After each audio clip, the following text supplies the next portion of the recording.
Seacrest families. I am here in one of our middle school classrooms with Jessica Favreau, one of our incoming kinder parents and also doctor, and we're here to talk a little bit about COVID-19.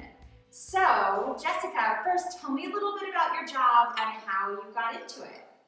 Thanks so much for the introduction, and I'm super excited to be joining Seacrest this year. What a time to be joining in. But also, after hearing the plans for the reopening, very happy to be here. So thanks for inviting me to have this chat too. I think we're all probably sick of talking about COVID, but also something that has to continue to be talked about. So I went into internal medicine, which is primary care, out of med school. I went to medical school on a military scholarship, then did my residency and internship in an Air Force hospital, stayed on as an attending there in San Antonio at the Air Force and Army hospital there, did mainly primary care, and then did a few deployments, went to Honduras as an international primary care team lead for the group, and then in Afghanistan doing trauma ICU care. And then at my last duty station in Fairfield, California, and decided to get out of the military in 2016, which is when I then joined Stanford as an internist, and that's where I've been ever since. Currently in the concierge medicine group at Stanford, where again I do primary care, and it's been certainly interesting doing medicine in the COVID era. Lots of things have changed, some process improvements for the better, and lots of things for the worse as well, but certainly with the experience from the military side, doing the different deployment, giving me kind of a worldwide perspective, and then I did serve on some public health committees in the military as well. So plenty of experience to try and help in any way to just help generate discussion and help people, parents and kids alike, feel safe. Wonderful. How has COVID impacted directly the work that you're doing, and where did you see it really impact Stanford and the hospitals that you're associated with? I think we've been very lucky here in our local area if you compare us to other places like New York or other countries like Italy, Brazil that have been very hard hit in very short periods of time, thanks to California structure and the wonderful Bay Area people in general and public health. They did a great job of really early on locking down, having those shelter in places, which although they're not fun, they really did flatten the curve until our most recent increases, which I'm sure we'll touch on those too. But I think we've been very lucky as a community, particularly in San Mateo County. The death rate has not been high. The number of cases has not been super high. We've done a pretty good job. And so I think we've remained somewhat sheltered from the kind of mass fear and hysteria like somewhere in New York. Certainly it's changed how medicine is practiced. So particularly me in primary care, really as soon as the shelter in place hit, we changed all of our visits to phone visits or video visits unless things absolutely had to be in person. So I still am at the office every day, seeing patients in person if need be, but most of it is from here up. So we've all gotten very comfortable with video filming and those sorts of things. For Stanford in general, certainly at the beginning there was a lot of what we call surge planning, where we figure out, okay, so if something like New York happens, which hadn't happened yet at the beginning, where are we going to put these people? How are we going to have enough doctors to take care of them? How do we make sure we have enough ventilators? Lots of what-if planning, which is, I think, an excellent parallel to now what's happening with schools. We went through all that as a medical community. Schools, you guys went through this massive having to switch in a very short amount of time to distance learning, which is kind of what we did with switching to video visits. And now you guys are kind of experiencing what we did in what's our surge planning? So now your surge planning is our reopening. What are we doing there? So I think lots of parallels in that kind of thinking between healthcare and big communities like schools. Absolutely, and when we are doing our surge planning, our reopening planning, a lot of the conversation isn't just necessarily about physically keeping kids 6 feet apart, wearing masks, but it's also about the increase in anxiety for not only parents and students, but for teachers. I'm guessing you had the same sort of conversations with doctors and nurses, and I know you do work with the police department as well. Can you talk a little bit about getting over that, because I know that was something that your industry had to kind of push through as cases and COVID patients started to actually come into your spaces. Mm-hmm. And I think that's still something that, as a profession, we're struggling with now too, with the increase that we're seeing again. And so it's not something that's gone away yet, and I think we're not going to be able to see what the ramifications are of what this is really going to mean aftermath-wise, in terms of, there's definitely going to be people that have PTSD and things like that from all of these situations. Everybody experiences a different kind of trauma whenever something like a pandemic happens, and you have to take that into account. But right now, we're still in that go phase. So it's difficult to assess all of that. I think for those of us in the healthcare profession, this is what we signed up to do. So my husband's a police officer. So both of us in our fields signed up for our jobs knowing that we were going to have some degree of personal risk, via, for me, exposure to other diseases. I've taken care of Ebola patients, I've taken care of MERS-CoV patients in the Middle East. So knowing that those infections were possible to get myself for him, knowing that he could be shot or anything else in the line of duty at any point, totally different from teachers, from parents sending their kids to school. We've had other things to worry about in the past with school safety and whatnot. This adds kind of that new onion layer of something else to worry about, something else. Is it safe for me to send my kid to school? Are the teachers going to be safe? So many different levels. And I think that what we feel in healthcare of this real responsibility of keeping the rest of the world safe, and we have to keep ourselves safe in order to keep our patients safe, to keep our families safe. And so I know that you feel that sort of responsibility too, and that you feel like I've got to keep the parents and kids safe, and the teachers and the staff safe, and nobody's invincible. Everything is changing day by day, which is, I think that's the biggest difficulty for me and for most in my profession, is the uncertainty. Mm-hmm. I think that's where the anxiety comes in. Anytime there's uncertainty, there's anxiety. Anytime where you have two different views and really feel like you're being pulled in two different directions, that creates anxiety. So we certainly see that with, there's different guidelines saying different things, really guidelines and data changing daily, which makes it super hard to keep up even as a doctor. So, my patients say, I don't know what to read and what to believe. I say, well, that's my job, is to tell you what all that is, but it's hard to keep up with. And so I think that is where a large degree of the anxiety is. And, we call it the practice of medicine for a reason, right? And never is that more apparent than now. But everything changes every day, and what we have to do is just prepare for what we can, knowing that the protocols and everything that you're setting in place now are going to be super, super important, but we can't plan for everything. And just the ability to be adaptable and to be resilient is really what I think the teachers, staff, parents, and then by turn, the students. Doctor and a mother, what are your feelings around sending your 5-year-old to school with our current plan, and with knowing that we have to be adaptable and having to change?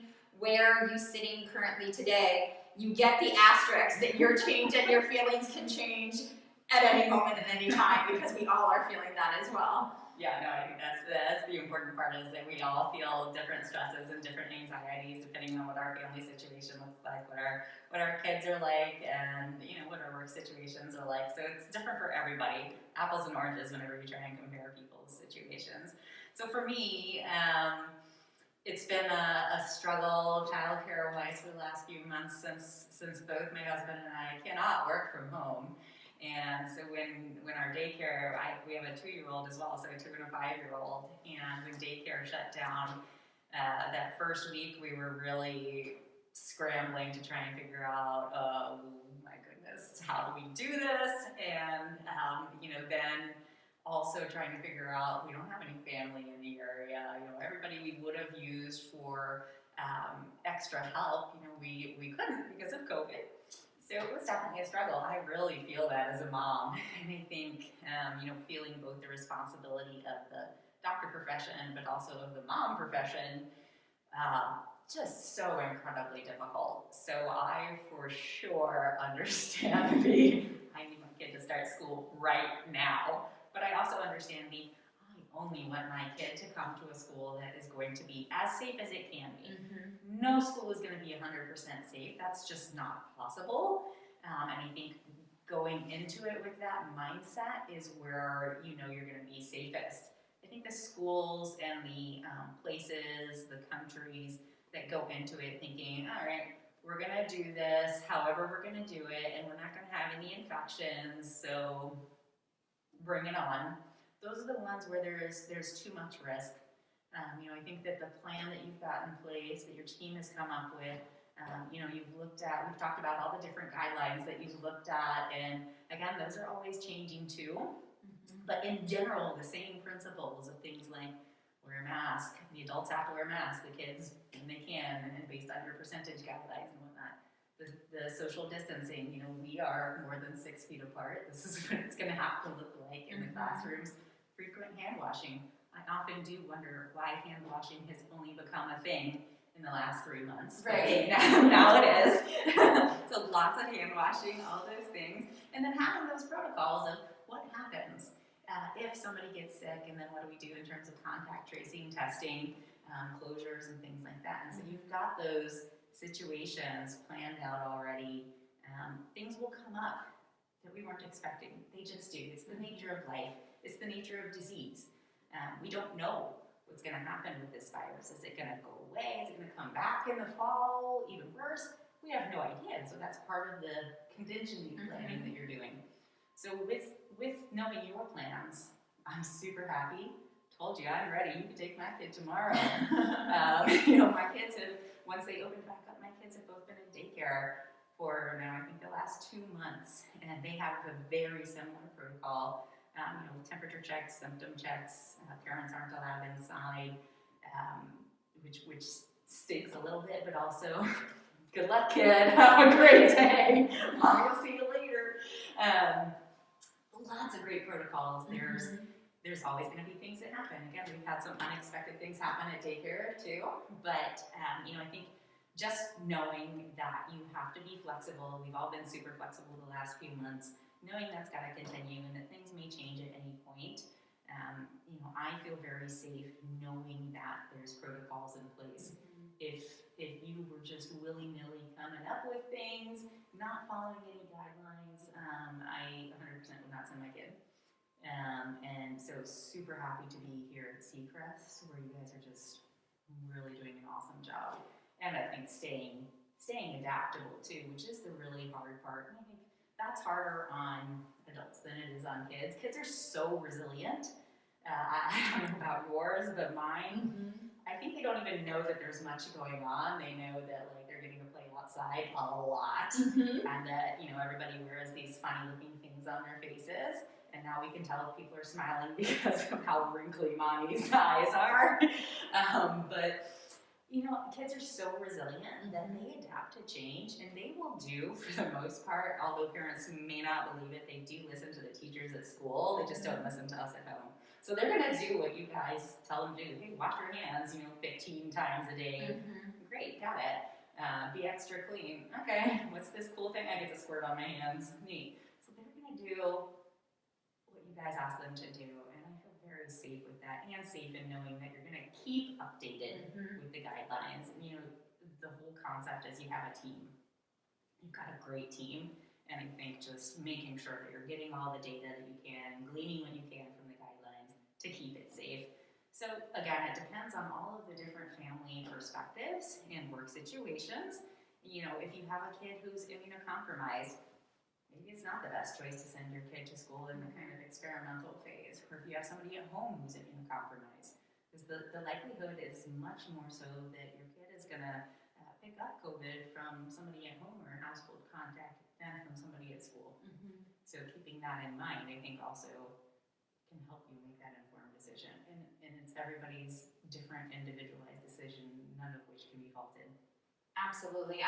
There's so many things that were so spot on. One, we're not saying that we are providing a bubble where we are committing that we cannot control COVID or the virus or the what ifs. We also know that we can create all of these protocols and that they're kids. There was a great analogy I read the other day of the layering of warm clothes. You may go out in a storm and you may get cold, you may not get cold, but the more layers you put on, the higher your risk of not getting cold is. So washing your hands, staying 6 feet apart, the mask, every one of those preventative layers that we can keep adding is that extra bubble. It doesn't mean you may not get cold, you're walking outside, but your chances really do vary based on how many layers you put on. And it really helped me when I thought about talking to my kids. So the big question that I know is on a lot of our minds, whether you have a teen that is totally fine with a hoodie up, but maybe not something on their face, or a little kid that eats their mask. Obviously, we're both wearing masks. I can hear you clearly, you can hear me clearly. We are women of a certain age that can be told by maybe lines above the nose of, maybe if we're smiling or frowning. But I know there's a lot of anxiety for parents about their children wearing masks. I'd love to hear your perspective on that as a doctor and as a mother. It's a great question, and definitely a lot of anxiety-producing things there. I'm not a pediatrician, for a caveat, so I don't actually take care of kids, but I have my own as examples who will not wear masks more than like 5 seconds before picking at them or doing whatever. So I can't wait to see how that goes in kindergarten. Good luck.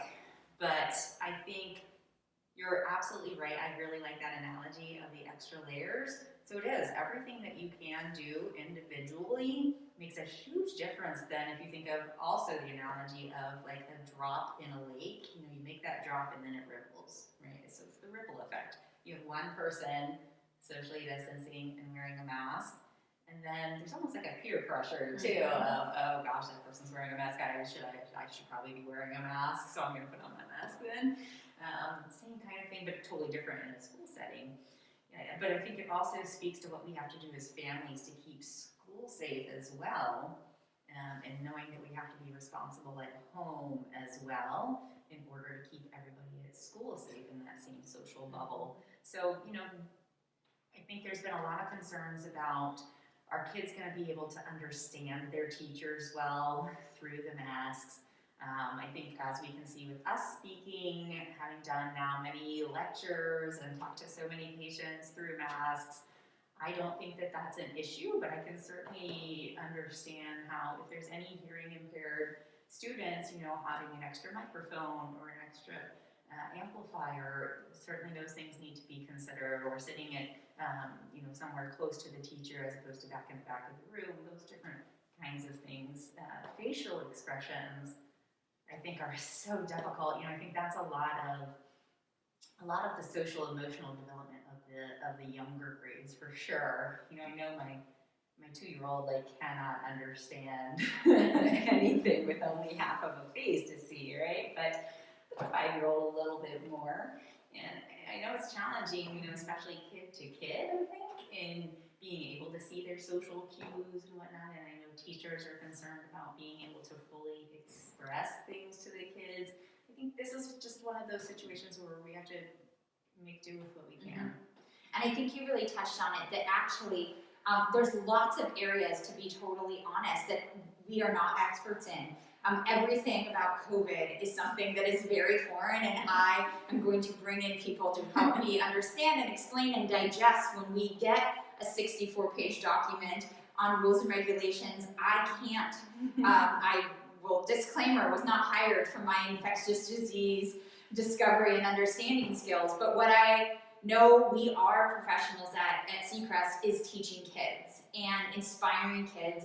And to be honest, getting kids to do things that maybe they wouldn't want to do. We teach them from an early age how to walk in line and how to take social cues and how to read and how to be quiet for long periods of time if need be when there's a guest speaker. And there's all of these layers. So while it's tricky to envision teaching in the time of COVID and teaching in the time of mass, I also know that I'm not very concerned about the learning in the classroom, because that's what we've been prepping for, in the ways that you as doctors have been prepping for these different outbreaks and things to happen on a larger scale. All of our work has been prepping on how do we reach kids with all of these obstacles that always come up. And there's always an obstacle. It may not be as overt as COVID and as kids sitting apart, but every year a teacher gets a group of kids with its own unique set of obstacles that they are learning to navigate in between, and how to get all of them to their next individual potential. So I do feel that I'm confident in the learning part, and very thankful that we have the experts to help us in the safety part. So one last question, what do you have as far as suggestions between now, today, and July, and when we open school up in the fall, of what we all can continue to do or start to do, or conversations we should start to have as we get ready to safely open up school? Great question. And I think, again, an uncertain answer, as we have no idea what the next 6 weeks is going to have and hold for us in terms of local COVID, and then more nationwide, and then global COVID. Certainly we are currently seeing an increases in cases, hospitalizations, people on ventilators, so the hope will be that we can flatten the curve like we did earlier. In order to do that, we all have to be responsible in our own way. So as I mentioned earlier, by everybody wearing their mask when appropriate, by everybody being socially distant, by not having huge backyard barbecue parties or parties on the beach, which is super hard not to do in Half Moon Bay, but have your own little party on the beach, but socially distanced from others. Right? So I think just trying to stay safe in your own bubble as much as you can from here until then. And a lot of businesses are doing this too, where they're telling their employees, just please be as safe as you can. Clearly you can't mandate anybody to do anything, but what you can say is, hey, in order to keep your kid, your family, everybody here at school safe, it's a small community, so one person doing the right thing makes a huge difference. And again, seeing peers do that, and I think that's going to be important for the kids to see, is that the parents are doing the right thing. I mean, we're always role models, right? And so I think a huge part is us as the parents doing the right thing, wearing masks, being socially distanced, continuing to have our Zoom meetings with our friends instead of our actual get-togethers and whatnot, keeping meetings as electronic or virtual as you can, or when you have them in person, being like this, wearing masks and being socially distant. So just trying to keep as safe as you can in the meantime. We don't know what's going to happen. Don't take any international trips between now and then. It's a lot of risk-benefit ratio, which we talk about a lot in medicine. But same thing here when you apply it to a situation like this. What risk am I taking with my family right now? And what benefit is that going to give us in terms of, I understand that people want to take vacations for the mental health benefit. I definitely get that, believe me. But also, what are the risks? A car trip, very different from a plane trip, and that sort of thing. And talking to kids, I think that's one thing that parents have really struggled with during this. What do you even say about this situation? There's a ton of resources online about how to talk to my kid about COVID. So there's a lot of those out there. I think those are things for people that they can explore during this time before school opens back up. Well, thank you so much. Thank you. You are our guinea pig. This is our first in our educational series of 6. We will be doing more of these videos each week, talking about hand washing, but in the meantime, wash your hands, wear your mask, stay apart, because we really want to see everyone back on campus in the fall. As always, any questions that you had pre this video or this video sparked, please feel free to answer. If I can't answer them personally, I will do the research to find out who we can bring in to help us answer that. Until then, stay safe, everyone.